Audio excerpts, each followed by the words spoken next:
গান নিয়ে কিছু আলোচনা। তো সকল বন্ধু, আমরা সকলেই জানি গানের জন্য কি কি লাগে। তিনটে গুরুত্বপূর্ণ জিনিস লাগে গানের জন্য: সুর, তাল, লয়। সুর, তাল, লয়, এই তিনটে ছাড়া গান কোনোদিন হয়ে উঠতে পারে না। সাথে মিউজিক। মিউজিক ছাড়া তুমি যখন খালি গলায় গান করবে, হয়তো গানটা তোমার অত ভালো না লাগতেও পারে মানুষের।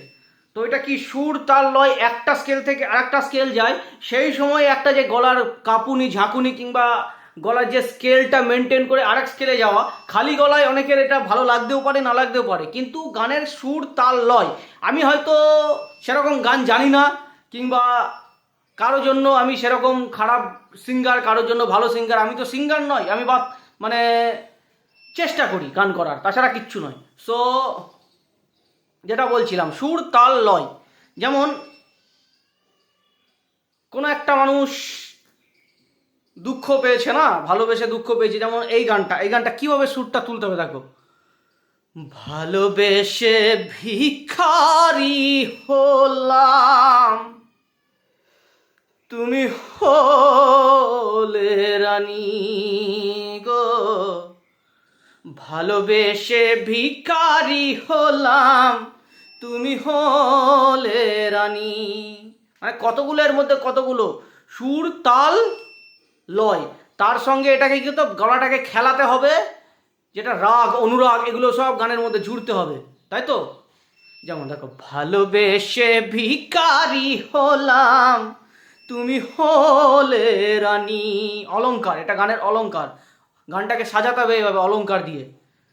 ভালোবেসে ভিখারি হলাম, তুমি হলে রানী গো।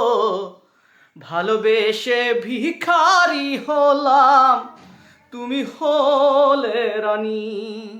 তারপরে দেখো: তোমারই ঘরে